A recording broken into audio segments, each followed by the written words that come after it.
जय हिंद फ्रेंड्स। तो हम आपके लिए बीए थर्ड सेमेस्टर एग्जामिनेशन 2024-25 के लिए आप लोगों के लिए जो है मेजर सब्जेक्ट जो आप लोगों का होता है हिंदी, जिसके अंदर आपका टॉपिक होता है हिंदी गद्य का क्वेश्चन पेपर लेकर आए हैं। यह क्वेश्चन पेपर आपके 2024 एग्जाम से लेकर 2025 जो सेशन के बच्चे हैं उनके लिए वेरी वेरी इंपॉर्टेंट है। तो आप लोग इस प्रश्न पत्र को जरूर देखिएगा, जिससे आपको एग्जाम का जो है पैटर्न अच्छे से समझ में आएगा। ठीक है।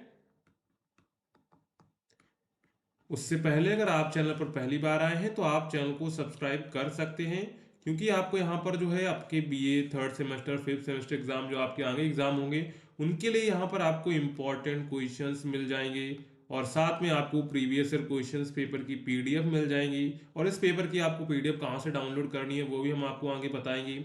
तो आप लोग चैनल को सब्सक्राइब और वीडियो को लाइक करना ना भूलिएगा। तो सबसे पहले यहाँ पर जो हमको पेपर कोड दिया गया है E010301T। तो यहाँ पर जो है BA part second third semester NEP के अंतर्गत आप लोगों का जो पेपर आता है वो क्वेश्चन पेपर हम लोग यहाँ पर देखने वाले हैं। तो आज हम लोग बीए थर्ड सेमेस्टर का हिंदी गद्य का क्वेश्चन पेपर देखने वाले हैं। तो चलिए एक एक करके हम लोग सारे क्वेश्चंस को कवर करेंगे। तो सबसे पहले यहाँ पर जो है आपको 2 घंटे का टोटल समय दिया जाता है, और यहाँ पर जो है 75 नंबर का आपका पूरा पेपर होता है। मैक्सिमम मार्क्स आपके 75 नंबर का होता है। तो सबसे पहले कोई भी आप पेपर सॉल्व करें तो सबसे पहले जो है नोट यानी कि निर्देश को पढ़ना जरूरी है, तभी आप लोग प्रश्नों के उत्तर देंगे। सभी खंडों में निर्देश दिए जाते हैं तो निर्देशों को आपको पढ़ेंगे, क्योंकि जो निर्देश दिए गए उसी के अनुसार आपको पेपर को सॉल्व करना होगा। यानी कि किस खंड में आपको कितने प्रश्नों के उत्तर देने हैं वो आपको निर्देश में बताया जाता है, इसलिए आपको निर्देशों को ध्यानपूर्वक पढ़ना है। सभी खंडों से निर्देशानुसार प्रश्नों के उत्तर दीजिए। अभ्यर्थी प्रश्नों के उत्तर क्रमानुसार लिखे। यदि किसी प्रश्न के कई भाग हों तो उनके उत्तर एक ही तारतम्य में लिखे जाएंगे। यानी कि अभ्यर्थी के प्रश्नों के उत्तर क्रमानुसार लिखना है। जैसे मतलब कि आपने दूसरा लिखा, इसके बाद आपको पांचवा नहीं लिखना है, दूसरे के बाद तीसरा लिखना, तीसरे के बाद चौथा, चौथे के बाद पांचवा। इस तरह आपको जो है सीरियल से आंसर्स करने हैं। और यहाँ पर बी कॉपी उपलब्ध नहीं कराई जाएगी, यानी कि आपको कोई बी कॉपी नहीं दी जाएगी। जो आपको ए कॉपी दी है उसी में आपको सभी प्रश्नों के उत्तर देने हैं, और आपको जो कॉपी में कोई भी पेज बर्बाद नहीं करना है। ठीक है, नहीं तो आपको बी कॉपी नहीं मिलेगी, आपका जो पेपर छूट जाएगा। तो सबसे पहले आता है हमारा खंड आ, जिसमें हमको लघुत्तरीय प्रश्न दिए जाते हैं। निर्देश दिया है इस खंड के सभी प्रश्न अनिवार्य हैं, और प्रत्येक प्रश्न कितने अंकों का है? प्रत्येक प्रश्न 5 अंकों का है। ठीक है। तो यहाँ पर अंक भी आपको बता दिए जाते हैं किस सेक्शन में कितने अंक का पेपर होगा। ठीक है। तो यहाँ पर सबसे पहला हमारा क्वेश्चन है, हिंदी गद्य साहित्य के स्वरूप पर प्रकाश डालिए। यहाँ पर आपको थोड़ा ब्लर दिखेगा, तो आप लोग 720 पी क्वालिटी पे देखेंगे तो आपको बिल्कुल क्वेश्चंस के आंसर क्लियर दिखेंगे। ठीक है। तो हिंदी गद्य के साहित्य के स्वरूप पर आपको यहाँ पर क्या करना है? हिंदी गद्य का जो साहित्य का स्वरूप है उसके बारे में आपको यहाँ पर लिखना है। ठीक है। 5 नंबर का है तो कम से कम आप लोग जो है इसको एक पेज में निपटा देंगे। ठीक है, एक से ज्यादा पेज नहीं करेंगे। नेक्स्ट है, हिंदी गद्य साहित्य की नवीन विधाओं का उल्लेख कीजिए। यानी कि हिंदी गद्य की जो नई विधाएं आई हैं उनका आपको यहाँ पर उल्लेख करना है। ठीक है।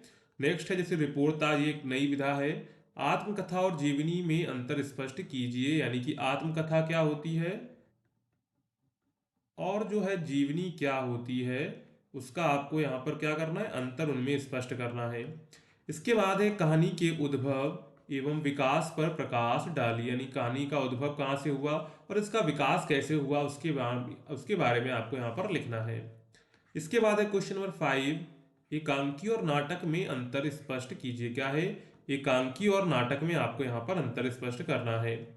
नेक्स्ट है, रेखा चित्र विधा पर प्रकाश डालिए। तो जो विभिन्न प्रकार की विधाएं हैं उनको आपको अच्छे से तैयार कर लेना। हो सकता है एकांकी पर आपसे जो है विधा पर प्रकाश डालिए पूछ सकता है, तो आपको अलग अलग जो विधाएं हैं उनके बारे में आपको अच्छे से पढ़ लेना है। 5 नंबर में है तो कम से कम मिनिमम आपको एक पेज लिखना है, इससे ज्यादा एक पेज से ज्यादा आपको नहीं लिखना है। ठीक है।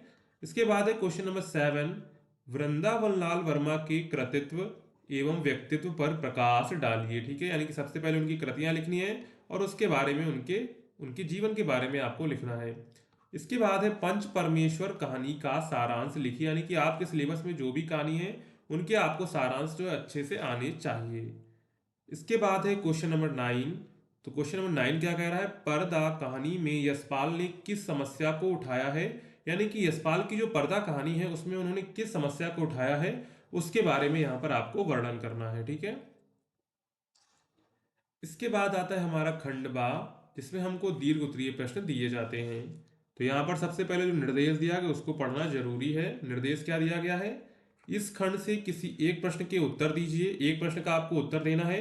प्रत्येक प्रश्न कितने अंकों का है, प्रत्येक प्रश्न जो है 15 अंकों का है।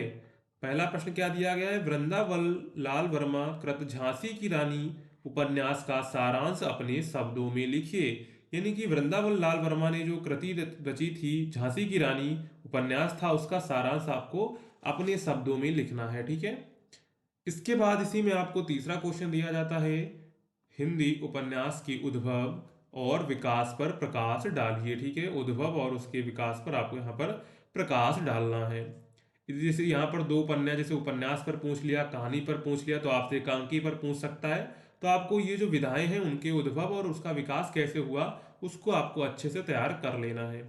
इसके बाद है हिंदी निबंध पर प्रकाश डालते हुए क्रमिक विकास को समझाइए। देखिए यहाँ पर निबंध पर भी आपको प्रकाश डालते हुए क्रमिक विकास को समझाइए। तो ये जो यहाँ पर पूछे गए हैं ये क्वेश्चंस आपके एग्जाम में भी पूछे जा सकते हैं। ठीक है, तो अलग अलग यूनिवर्सिटी में सिलेबस तो सबके पास सेम ही रहता है, लेकिन यूनिवर्सिटी में पेपर्स अलग अलग बनते हैं। तो आप लोग जो है अपना देख लीजिएगा और इसी तरह क्वेश्चंस को एग्जाम में तैयार करके जाइएगा। ठीक है, क्वेश्चन नंबर 5 है, संस्मरण विधा क्या है उल्लेख कीजिए। ठीक है, यानी कि संस्मरण विधा क्या है उसका आपको यहाँ पर उल्लेख करना है। तो यहाँ पर देखिए आपको 4 क्वेश्चन दिए गए हैं। 4 क्वेश्चन में से कोई एक क्वेश्चन का आंसर करना और एक क्वेश्चन आपका 15 नंबर का है, यानी कि 15 नंबर का आपका हो जाता है सेक्शन बी, यानी कि खंड बा। इसके बाद आता है खंड सा, जिसमें हमको दीर्घ उत्तरीय प्रश्न दिए जाते हैं। निर्देश है, इस खंड से किसी एक प्रश्न का उत्तर दीजिए। प्रत्येक प्रश्न कितने अंकों का है, प्रत्येक प्रश्न 15 अंकों का है। ठीक है, पहला यहाँ पर प्रश्न दिया गया है, ध्रुव स्वामिनी नाटक के आधार पर चंद्रगुप्त की चारित्रिक विशेषताओं का वर्णन कीजिए। यानी कि ध्रुव स्वामिनी जो नाटक है के आधार पर आपको जो है चंद्रगुप्त की चारित्रिक विशेषताओं का वर्णन करना है। इसके बाद है क्वेश्चन नंबर 7, अमृत राय का जीवन परिचय देते हुए उनके व्यक्तित्व कृतित्व पर प्रकाश डालिए। यानी कि अमृत राय का जो जीवन परिचय है उनका जीवन परिचय दीजिए, इसके बाद उनके व्यक्तित्व पर और इसके बाद उनके कृतित्व पर आपको प्रकाश डालना है। ठीक है, लॉन्ग आंसर है तो कम से कम आपको 3 पेज में तो आंसर लिखना ही होगा। ठीक है, इसके बाद क्वेश्चन नंबर 8 है, भोला राम का जीव भ्रष्ट नौकर शाही चरण की परंपरा का पर्दाफाश करती है।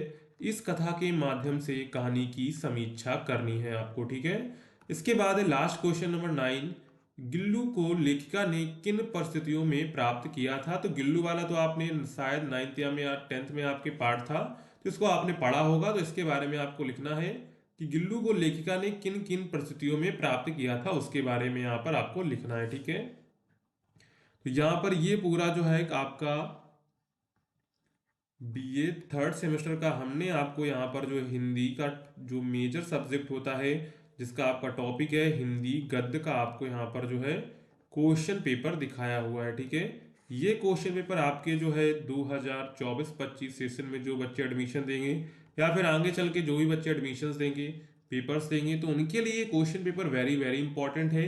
इसलिए ये क्वेश्चन पेपर हम आपके लिए लेकर आए थे। ठीक है, तो इस तरह के प्रश्नों को आप लोग एग्जाम में तैयार करके जरूर जाइएगा। और अगर आपने अभी तक भी चैनल को सब्सक्राइब नहीं किया है तो चैनल को सब्सक्राइब कर लीजिए और वीडियो को लाइक कर दीजिए। अगर आपको इसकी अब पीडीएफ डाउनलोड करनी है तो पीडीएफ के लिए आपको सिंपली क्या करना है, टेलीग्राम व्हाट्सएप की लिंक आपको डिस्क्रिप्शन में मिल जाएगी, उसे आप ज्वाइन कर लेंगे। इसके बाद आपको सीधे आना है गूगल पर, यहाँ पर आप सर्च करेंगे हिंदुस्तान नॉलेज। क्या सर्च करेंगे, हिंदुस्तान नॉलेज, यहाँ पर आपको जो है सर्च कर देना है।